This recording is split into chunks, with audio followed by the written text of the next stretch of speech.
जी अब पूछे क्या पूछे भाई। बस मैं वो सीआरपीसी का मैं कह रहा था। आपके जो पाकिस्तान लायर्स वाली साइड पे लेक्चर आते हैं ना ज्यादा, वो क्रिमिनल के ही आते हैं। जी जी हाँ तो बिल्कुल।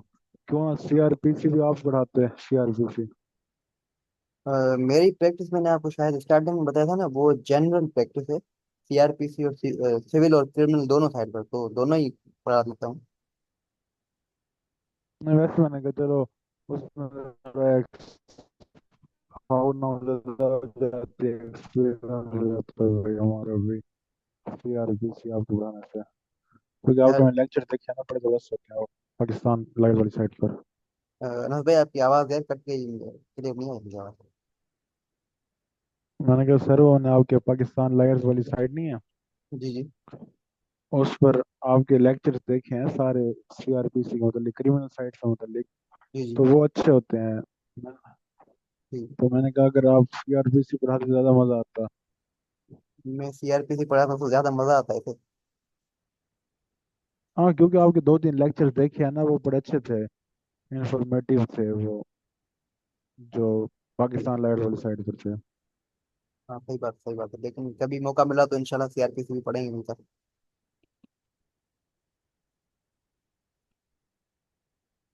चलें तो शुरू करते हैं, बिस्मिल्लाहिर्रहमानिर्रहीम। आज हम पढ़ेंगे सेल्स ऑफ गुड्स एक्ट 1930। जैसे कि मैंने आपको starting of the contract act में ही बता दिया था कि जी किसी जी दौर में इंशाल्लाह। ये किसी दौर में जो है वो हिस्सा था, सेल ऑफ गुड्स हिस्सा था कॉन्ट्रैक्ट एक्ट का। But later on it was repealed and became a separate act. Starting from section 76 onwards 123 तक, 76 से 123 तक जो सेक्शन थे कॉन्ट्रैक्ट एक्ट में, वो सेल ऑफ गुड्स से रिलेटेड थे, और वो रिपील होकर अब ये सेपरेट एक्ट बन गए। सेपरेट एक्ट बन गया है 1930 में ये एक्ट बना।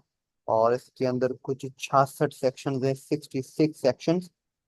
ये सेक्शन, ये एक्ट जो है वो होली एक्सक्लूसिवली डील करता है सेल ऑफ गुड्स से। गुड्स कौन से? वो जो मूवेबल गुड्स हैं, इमूवेबल गुड्स नहीं। Now here are some amazing facts. जैसे कि हम किसी भी कानून को अगर कोई शुरू करता हूँ तो उसके कुछ फैक्ट्स, अमेजिंग फैक्ट्स मैंने उसको बताता हूँ। कॉन्ट्रैक्ट एक्ट के भी मैंने आपको बताए थे, सिविल प्रोसीजर कोड के भी बताए थे इसी तरह। There are some certain facts of sale of goods act. तो पहला है कि ये जो एक्ट है वो पुराना एक्ट है, ओल्डेस्ट एक्ट है, लेकिन अब तक इन्फोर्स्ड है। और भी कानून बहुत सारे हैं जो कि पुराने हैं। फॉर एग्जाम्पल 1908 का सिविल प्रोसीजर कोड है, 1898 सीआरपीसी, 1860 सीपीसी, 1872 कॉन्ट्रैक्ट एक्ट। पुराने कानून है, ये भी उनमें से एक है जो कि पुराना कानून है, जो कि आज तक एप्लीकेबल है। लेकिन देखा जाए तो और बहुत सारे कानून बन गए हैं जो कि मॉडर्न कानून है। इस तरह इनकम टैक्स ऑर्डिनेंस 2001, या जो है वो इलीगल डिस्पोजिशन एक्ट 2005, या 1967 का वो जो लैंड रेवेन्यू एक्ट है। तो कानून कुछ मॉडर्न भी बन गए। ये कानून वन ऑफ द ओल्डेस्ट कानून है, लेकिन इसकी खूबसूरती ये है कि it is yet and still applicable. और अमेंडमेंट भी इसमें नहीं आती, क्योंकि ये कानून जिस तरह है इसी तरह ही एनफोर्स है। ठीक है, तो दूसरा अमेजिंग फैक्ट ये कि कॉन्ट्रैक्ट एक्ट का हिस्सा था, लेकिन there after it was it became a separate act. ये कानून जो है वो सेल ऑफ गुड्स एक्ट, ये डिस्टिंक्शन भी हमें बताता है। किसमें डिस्टिंक्शन? सेल में और एग्रीमेंट टू सेल में। अनस भाई, आपको पता है कि सेल और एग्रीमेंट टू सेल में फर्क है?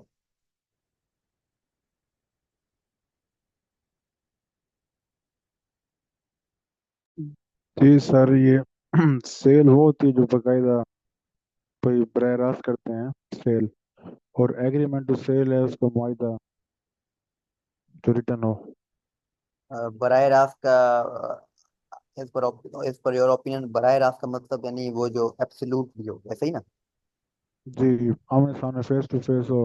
हाँ भाई, ये चीज़, ये पैसे दिए, ये लिए, खत्म, सेल हो गई। ठीक। एग्रीमेंट ये होता है, भाई ये मेरी चीज़ हो गई, ये हमारा एग्रीमेंट हो गया, मैं आपको पैसे दे के ले जाऊंगा, ये एग्रीमेंट है। ठीक है ठीक है। तो ये चीज क्लियर हुई कि सेल ऑफ गुड्स एक्ट जो है वो इन दोनों चीजों को सेपरेट करता है। यानी सेल ऑफ गुड्स के अंदर दो टाइप्स ऑफ सेल है, there are two types of sale. एक एक सेल, इसकी स्पेलिंग भी दोनों के अलग है, SALE सेल, और एग्रीमेंट टू सेल की स्पेलिंग अलग है। तो दो इकसाम की सेल प्रोवाइडेड है इन सेल ऑफ गुड्स एक्ट। एक है सेल SALE, जिसका मतलब है एब्सोलूट सेल, और वो वहीं पर होती है, मैं पैसे दे रहा हूँ और कोई चीज ले रहा हूँ, this is sale and it's absolute and it is complete at a moment. लेकिन एग्रीमेंट टू सेल जो है वो एक मुआहदा होता है प्रॉपर, जो कि at a certain date at a certain date और specific conditions agreement to cell में होती हैं, और वो जो है ना वो कंडीशनल होता है, और वो वक्त आने पर उसकी जो है ना वो डिलीवरी होती है। तो वो एब्सोल्यूट नहीं होता, हम्म। It is conditional. फिर उसमें एग्रीमेंट टू सेल में सेल का लफ्ज नहीं लिख सकते वैसे? नहीं, इस कानून ने स्पेसिफिकली ये चीज बता दी है कि सेल के अंदर स्पेलिंग ये होगी, क्योंकि at least there must be a slight difference, पता तो चले कि दोनों में फर्क है। बाकी स्पेलिंग ये जो वही लिखी, तो, जो बरह रास्त होगी वो ऐसे एल ही होगा। हाँ इनमें दोनों में ये बिल्कुल फर्क है। इवन ये डिफरेंट डिफरेंट क्वेश्चंस में भी पूछा जाता है कि सेल और एग्रीमेंट टू सेल में फर्क क्या है, और स्पेलिंग भी वहां पर वही होती है जो कि इस एक्ट में लिखी हुई है। एम्प्लॉयड कंडीशन एंड वारंटी, इसका एक सेक्शन 12 आएगा, उसको हम उसमें देखेंगे कि कंडीशन और वारंटी में फर्क क्या होता है। बाकी एम्प्लॉयड का तो आपको पता है कि वो चीज शोन थ्रू द कंडक्ट, ऐसा ही है ना। ठीक है, जो कंडक्ट के थ्रू शो हो। कि बाकी कंडीशन और वारंटी क्या होती है उसको हम सेक्शन 12 में देखते हैं। वारंटी जो है वो जनरल नहीं होती है, कंडीशन जनरल होती है। कंडीशन अगर पूरी नहीं होगी कॉन्ट्रैक्ट वॉइड हो जाएगा, लेकिन अगर वारंटी कंप्लीट नहीं होती तो कॉन्ट्रैक्ट खत्म नहीं होगा। वो ऐसा होगा कि उस वारंटी को रिट्रैक्ट किया जाए, उस वारंटी को जो है ना वो गुड किया जाए, सही किया जाए बस। अगर वो सही हो जाएगी वारंटी, वो वारंटी को फुलफिल किया जाएगा, तो कॉन्ट्रैक्ट जो है ना वो वैसा का वैसा ही रहेगा। कॉन्ट्रैक्ट जो है ना वो ब्रीच नहीं होगा। ट्रांसफर ऑफ रिस्क, इसमें ऐसा है कि भाई बायर जब एक चीज खरीद रहा है, when ownership is transferred to the buyer, तो ओनरशिप के साथ जो रिस्क होगा वो ट्रांसफर हो जाएगा टू द बायर। ठीक है, तो बायर को आंखें खोल कर देखना चाहिए what is he going to bye.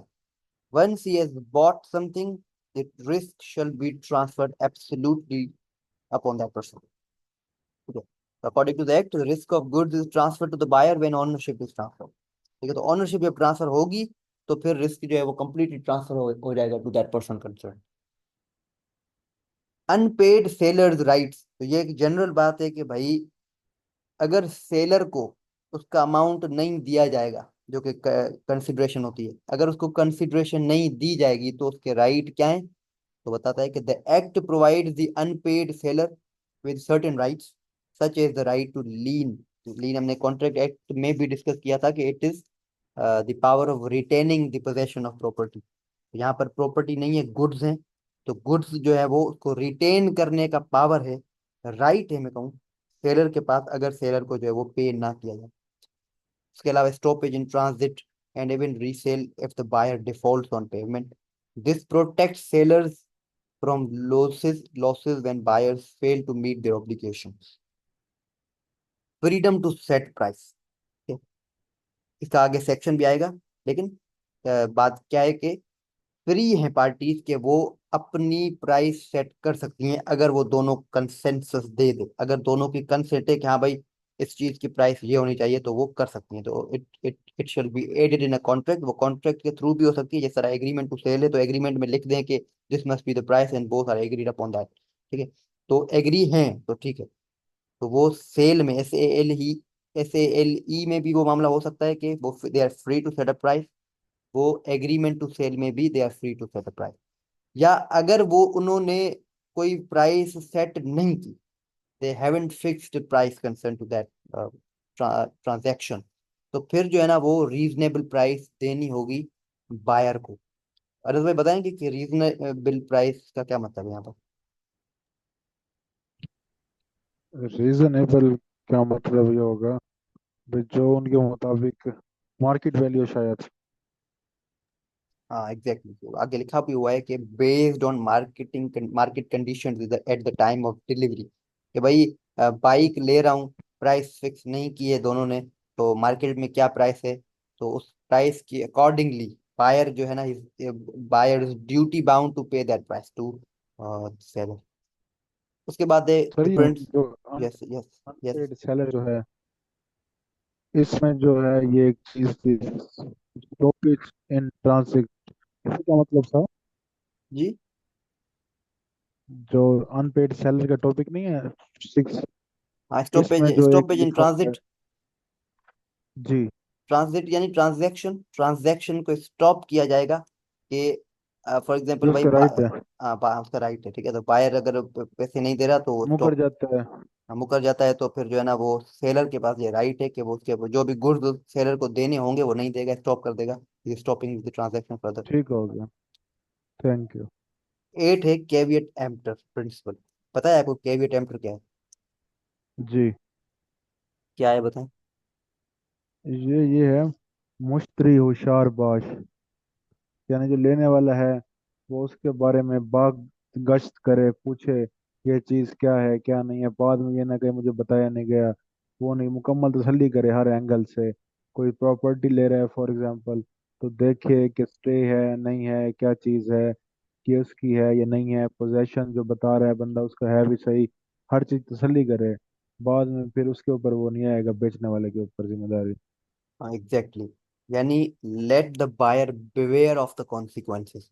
Buyer जो है वो अपनी आंखें खोल कर उस चीज को चेक करे, वो चीज गोइंग टू बाय, ठीक है। तो ये डॉक्ट्राइन ऑफ कैविएट एम्पटर बड़ा इंपॉर्टेंट एस्पेक्ट है of sale of goods act. Sale of goods act ना, कोई भी ट्रांजैक्शन हो, वो एक बंदे को जब वो बाय कर रहा है तो उसको जो ना आंखें खोल कर वो चीज देखनी चाहिए, समझनी चाहिए, कंडीशंस देखनी चाहिए, कंडीशंस ऑफ कॉन्ट्रैक्ट क्या है।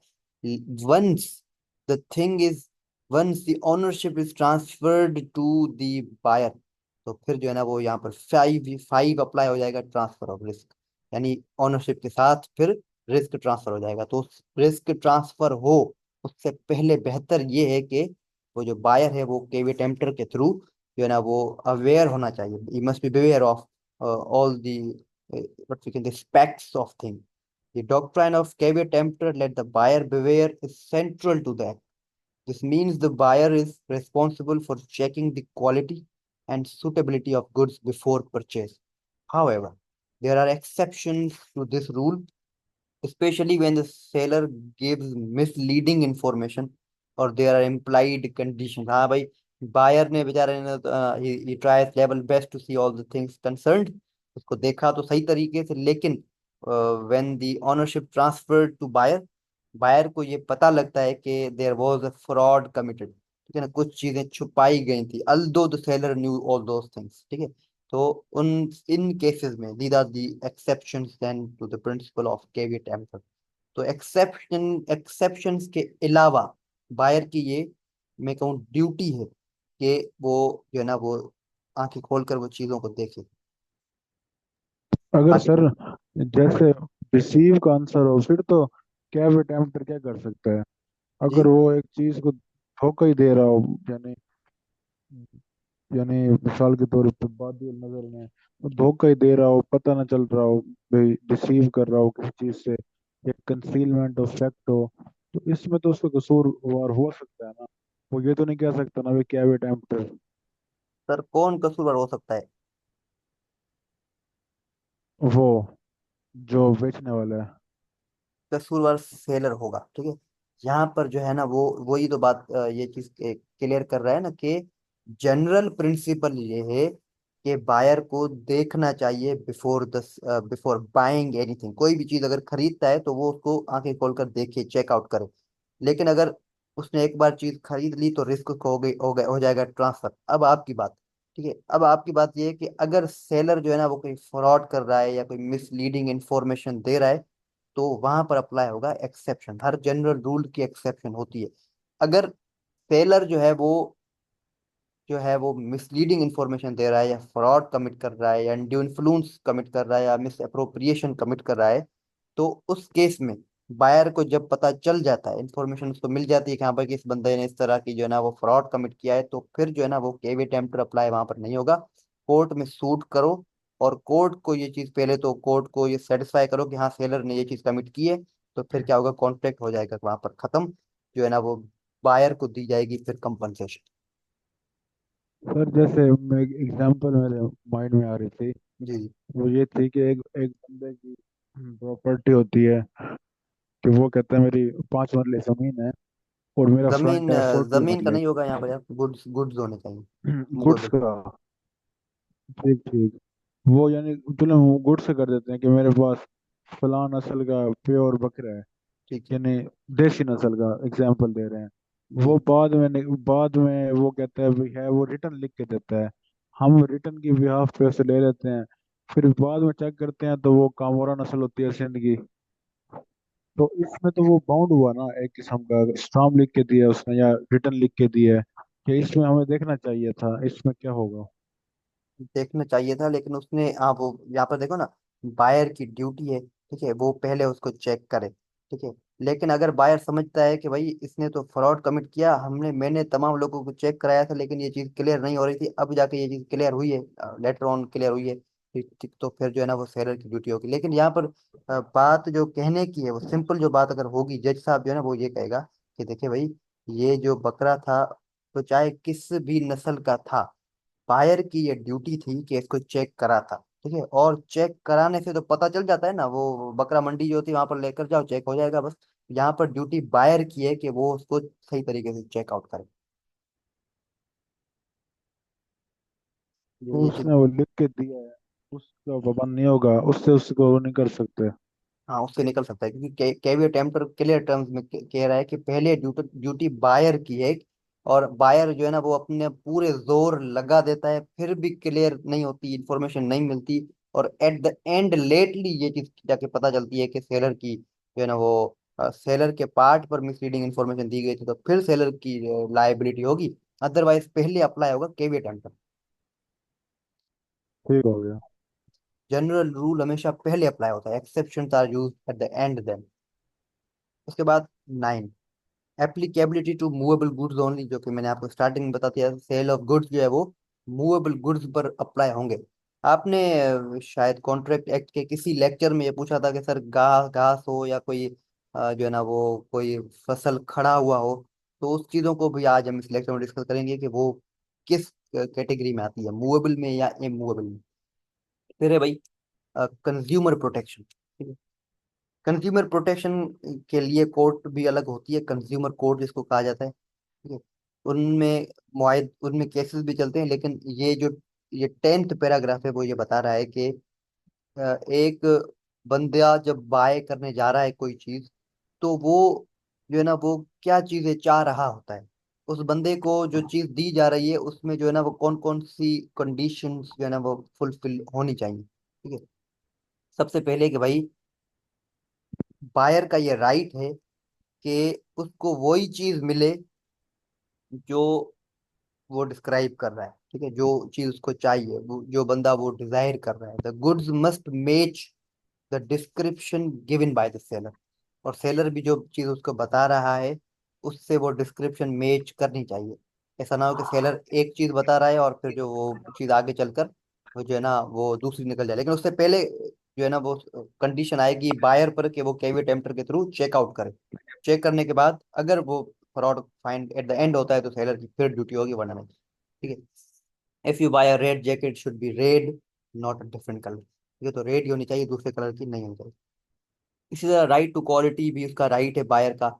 Right to fit for purpose, जिस चीज के लिए मैं खरीद रहा हूँ तो वो पर्पस के लिए भी होनी चाहिए। For example, if you bye shoes for hiking, they should be suitable for hiking, ठीक है ना। सेलर बता रहा है कि ये हाइकिंग के लिए है, हालांकि सेलर को भी पता है कि ये हाइकिंग के लिए तो है नहीं शूज, तो फिट फॉर पर्पस भी होना चाहिए। राइट टू रिटर्न और replace, if goods are faulty, damaged, or don't match the description, the buyer can ask for refund, replacement या रिपेयर वगैरह।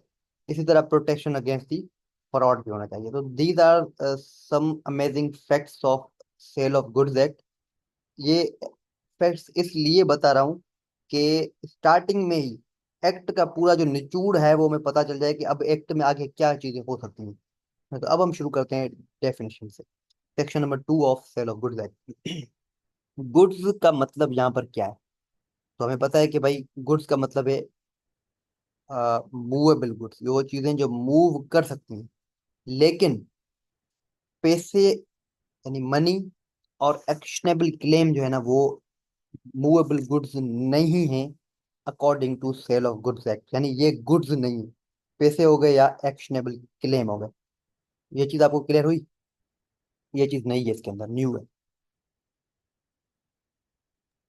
सर ये इसमें एक दफा फिर बताना। सर, ये डिफाइन कर रहा है कि गुड्स कौन से होंगे। तो गुड्स वो जो मूवेबल होंगे, हमें पता है मूवेबल कौन से होते हैं। लेकिन बोल रहा है कि मनी जो है ना वो पैसा या एक्शनेबल क्लेम, वो गुड्स नहीं है, वो मूवेबल गुड्स नहीं है वो। यानी इनकी ट्रांजैक्शन जो है ना, फॉर एग्जांपल पैसे देकर मैं पैसे खरीद रहा हूँ, ऐसा नहीं हो सकता। ठीक है, तो ये डेफिनेशन में यानी वो जो है ना मूवेबल प्रॉपर्टी नहीं है, वो मूवेबल गुड्स नहीं है। इन चीजों पर sale of goods act apply नहीं होता।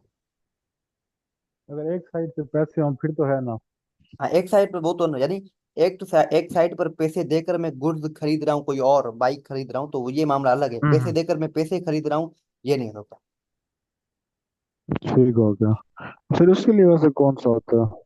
जी, ऐसे हो ही नहीं सकता। इससे पहले ऐसा था कि आ, कुछ अरसा पहले तब था बार्टर सिस्टम। कभी आपने सुना है बार्टर सिस्टम के बारे में? ठीक। बार्टर सिस्टम सुना है? सुना हो तो बताओ। सुना होगा।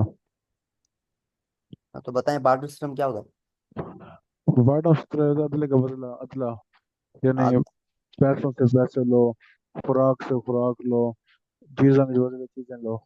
हाँ, तो वो तब इस तरह के मामला थे। पैसे देकर चांदी, देकर चांदी जो है ना वो बेहतर चांदी ले रहे थे। तो उस वक्त है मनी कोई जो है ना वो पेपर फॉर्म में थी नहीं। चांदी दो चांदी लो, गोल्ड लो गोल्ड दो, इस तरह के मामला थे। तो उन चीजों को रोकने के लिए इन्होंने एक स्पेसिफिक डेफिनेशन दे दी कि भाई मूवेबल गुड्स होंगे, मनी वाली सिचुएशन या एक्शनेबल क्लेम जो है वो नहीं होंगे। और फिर अगर सर वैसे मनी मनी में अगर हो कोई रोला, जैसे कुछ भी हो पैसों के मामले में, तो उसमें कौन सा एक्ट अप्लाई होगा ये पूछना चाह रहा था। सर, आपको उसका कोई एग्जाम्पल देना, कोई एग्जाम्पल हो तो पता चले कि सिचुएशन क्या है, फिर कानून होगा ना जैसे भाई उसका। जैसे मैं किसी को 5 मिलियन देता हूँ, कि मैं कहता हूँ इसके बदले मुझे ना पाउंड्स दे दो 5 मिलियन के, क्या तो दे दो? उसमें कोई क्या दे अगर दो? Pounds pounds. पाउंड दे दो जी। जी। सही। तो उसमें अगर कोई होता है, यानी कोई ब्रीच, तो तो कौन? उसमें कौन सा एक्ट अप्लाई होगा? सर, हमने पढ़ा ना, कॉन्ट्रैक्ट एक्ट पढ़ा ना, वो उसके लिए तो है। कॉन्ट्रैक्ट आप कर रहे हो ना, मुआयदा। सही सही। ठीक हो गया सर। ठीक है सर, उसके बाद है कि गुड्स में ये चीजें नहीं आएंगी, मनी एक्शनेबल क्लेम नहीं आया। उसके बाद क्या क्या चीजें इसमें आएंगी? इलेक्ट्रिसिटी जो है ना वो भी गुड्स है, मूवेबल प्रॉपर्टी है, वो इस उस पर भी ये एक्ट अप्लाई होगा। पानी हो गया, गैस हो गई, ये तमाम चीजें गुड्स हैं। ठीक है। इसी तरह स्टॉक, शेयर्स, आपका जो मामला था ग्रोइंग क्रॉप्स, यानी एक अगर ग्रोइंग क्रॉप है कोई जो है ना वो खेत लगाए हुए हैं आपने, ठीक है ना, फसल लगाया हुआ है, तो वो फसल भी मूवेबल प्रॉपर्टी में फॉल करते हैं। इसी तरह घास हो गई, ग्रास, थिंग्स अटैच्ड टू और forming part of the land which are agree to be served before sale और under the contract of sale. ठीक है, तो ये तमाम चीजें भी मूवेबल गुड्स हैं। प्राइस क्या होगी भाई? Means money consideration for a sale of goods, वो तो सिंपल बात है। स्टिपुलेशन, स्टिपुलेशन का आपको मतलब पता है भाई? What is stipulation? सर इसका आप बता दें, मुझे आइडिया था लेकिन नहीं मुकम्मल पता नहीं है। हाँ, स्टिपुलेशन का मतलब होती है कंडीशन। कोई भी कॉन्ट्रैक्ट की कंडीशन जो है वो हम स्टिपुलेशन कहते हैं। इलस्ट्रेशन देख लेते हैं इसकी। In simpler words, a stipulation is something that is, नहीं, for example, if a contract stipulates that payment must be made within 30 days, 30 दिनों के अंदर पेमेंट होनी चाहिए, that means both parties have agreed to this specific requirement. तो यहाँ पर stipulation क्या है, कंडीशन क्या है कि पेमेंट 30 दिनों में होनी चाहिए, दिस इज स्टिपुलेशन। ठीक है। अगर सर किसी कॉन्ट्रैक्ट में दौरान या नहीं लिखा होगा तो वो कितना होगा, 1 साल होगा? जी। अगर किसी कॉन्ट्रैक्ट में ड्यूरेशन नहीं लिखा होता, फॉर एग्जांपल, हम्म। तो वो 1 ईयर होगा।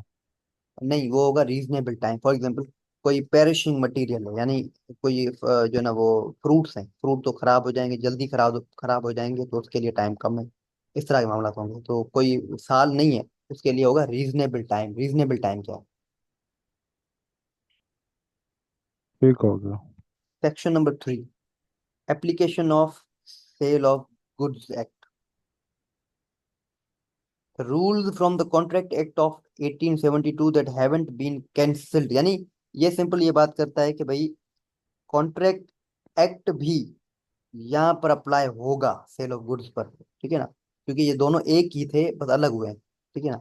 तो कॉन्ट्रैक्ट एक्ट के तमाम प्रोविजंस भी इस पर अप्लाई होंगे, अगर वो प्रोविजंस कॉन्ट्राडिक्ट नहीं करते किसी भी सेल ऑफ गुड्स के किसी प्रोविजन से। तो अगर किसी भी सेल ऑफ गुड्स के सेक्शन से कॉन्ट्रैक्ट एक्ट के सेक्शन कॉन्ट्राडिक्ट नहीं करते, तो फिर तमाम सेक्शन जो है कॉन्ट्रैक्ट एक्ट के यहाँ पर अप्लाई होंगे, क्योंकि यहाँ पर भी मुआहदे ही होते हैं। बस फर्क ये है कि सेल ऑफ गुड्स है और मूवेबल मुआहदे हैं, मूवेबल प्रॉपर्टी से रिलेटेड मुआहदे हैं, इस वजह से ये पार्ट अलग है, बाकी कोई इतना ज्यादा फर्क नहीं है दोनों में। इस वजह से जब भी किसी एलएलबी की किसी भी ईयर में कॉन्ट्रैक्ट एक्ट पढ़ाया जाता है, तो उसके साथ सेल ऑफ गुड्स एक्ट लाजमी पढ़ाया जाता है, क्योंकि ये दोनों एक ही हैं, दे आर नॉट डिफरेंट। इसमें सिर्फ जैसे जमीन का होता है वेलर शेलर, वेलर वेली, तो इसमें भी इस तरह के कंडीशन चल सकती है। बिल्कुल सर, हो सकती है, लेकिन मामला सिचुएशन ये होनी चाहिए कि वो चीज सेल होनी चाहिए, सेल का मुआयदा हो, तो फिर ठीक है। ठीक हो गया। मैं कहूँ कि भाई अनस भाई, आप ये मेरी प्रॉपर्टी संभालो। कब तक संभालो? 1 महीने तक संभालो। उसके बाद क्या होगा कि एक दूसरा बंदा फॉरेन से आ रहा है, ठीक है, तो ये मेरी प्रॉपर्टी आप महीने तक संभालो। ये होगी बेलमेंट, ठीक है, ये बेलमेंट में आपको जो है ना वो, अब आप हो गए बेली, में हो गया बेलर, आप मेरी प्रॉपर्टी को संभाल रहे हो। ठीक है, उसके बाद क्या होगा कि मैं कह रहा हूँ कि वो जब बंदा पहुंच जाएगा महीने के बाद, ये मेरी जो प्रॉपर्टी है उसे सेल कर देना। ठीक है, तो यहाँ पर अब ये कॉन्ट्रैक्ट का मामला भी हो गया, सेल ऑफ गुड्स भी हो गया, बेलमेंट भी अप्लाई हो गई, तो तीनों चारों चीजें एट सेम टाइम। तो यानी अब यहाँ पर सेल ऑफ गुड्स में, यानी आप प्रॉपर्टी मेरी सेल करोगे उस बंदे को, तो सेल ऑफ गुड्स भी अप्लाई हुआ, बेलमेंट के प्रोविजंस भी 148 वाले सेक्शन जो है वो भी यहाँ पर अप्लाई हो गए। ठीक हो गया sir. Chapter number 2, formation of the contract, sale and agreement to sale. जब ये डिफाइन कर रहे हैं सेल को और एग्रीमेंट को, a contract of sale of goods is a contract whereby the seller transfers और agrees to transfer the property in goods to the buyer for a price. Price तो होगी, consideration तो होगी, contract में भी इसी तरह ही होता है।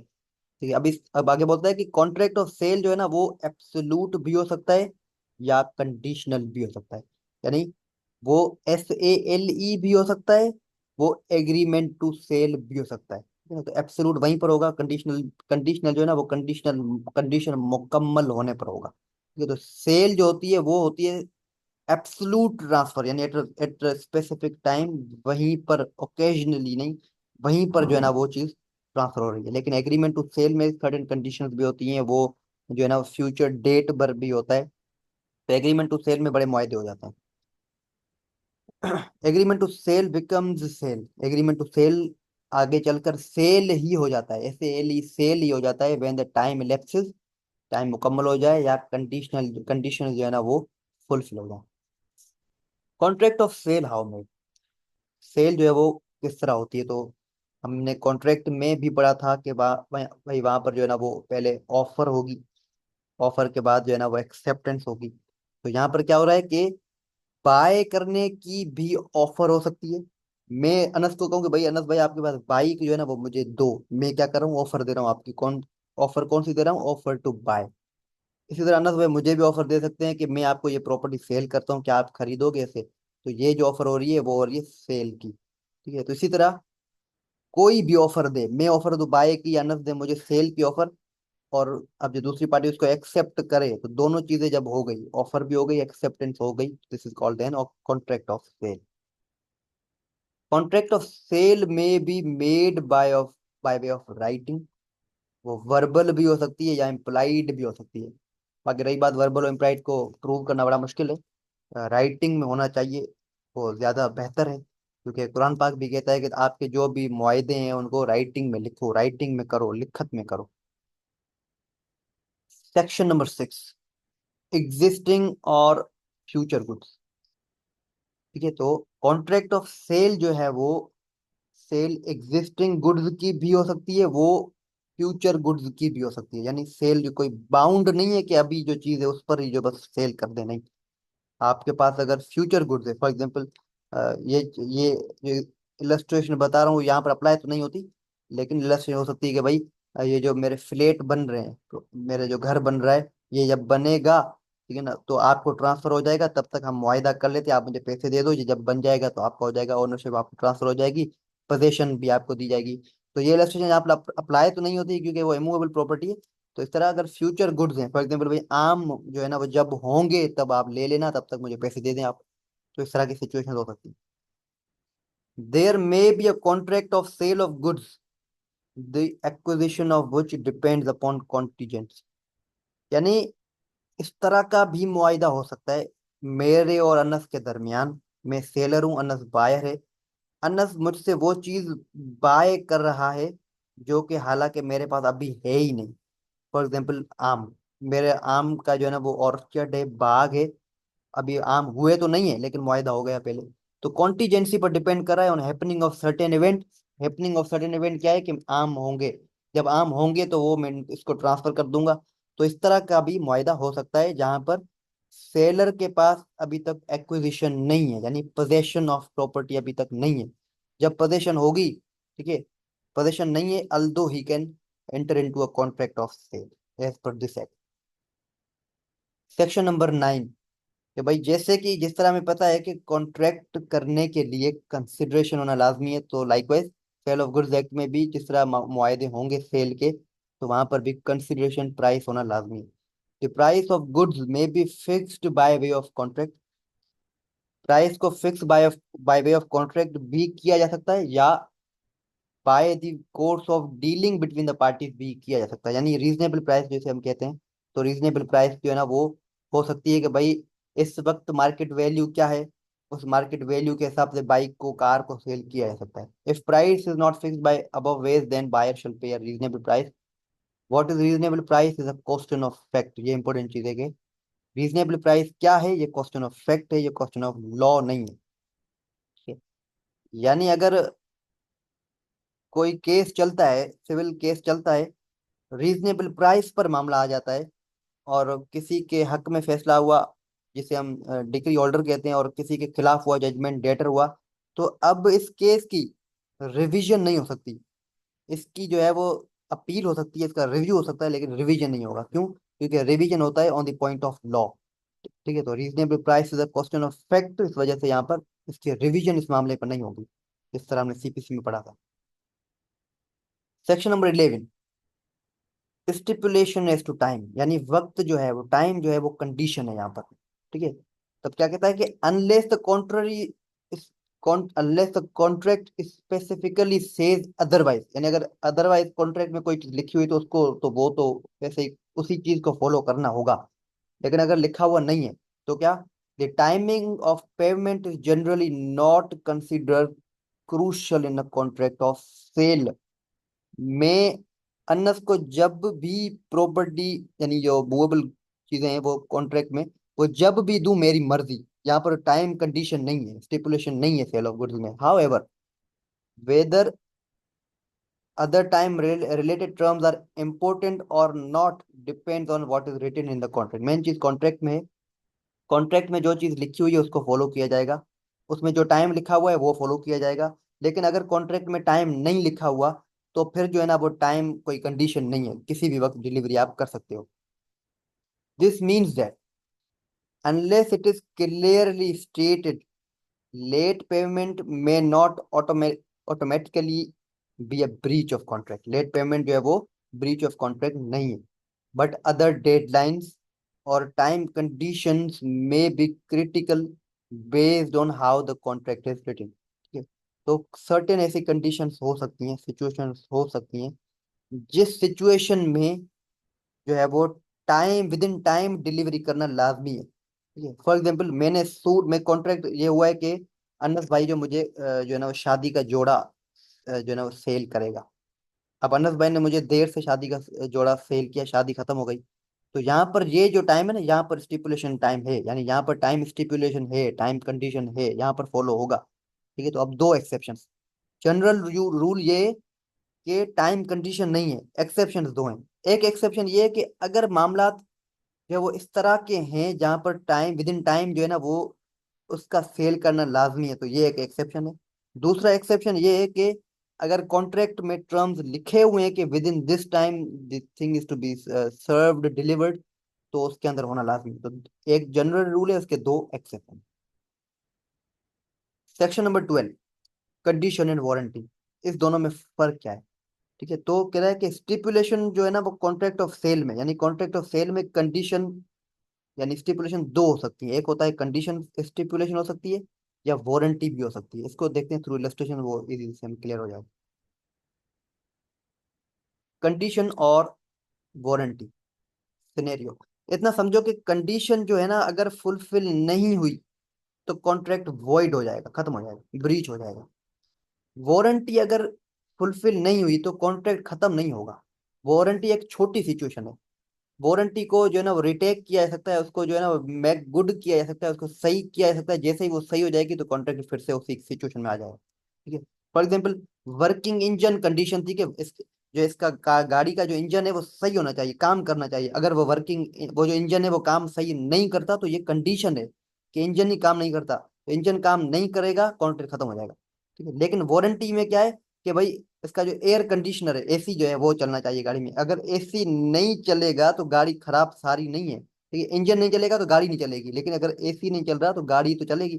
तो यहाँ पर क्या है कि कॉन्ट्रैक्ट खत्म नहीं होगा, लेकिन ये ड्यूटी है सेलर की कि उस कंडीशनर को जो है ना सही करके मुझे दे, ठीक है। तो यहाँ पर कॉन्ट्रैक्ट खत्म नहीं होगा, लेकिन वारंटी जो है वो अपनी फुलफिल करे। तो यहाँ पर जो है ना हम अपने लेक्चर को खत्म करें। सेक्शन 12 तक हमने डिस्कस किया, और टाइम भी खत्म हो गया है। अगर पूछना हो तो यहाँ पर पूछ सकते हो।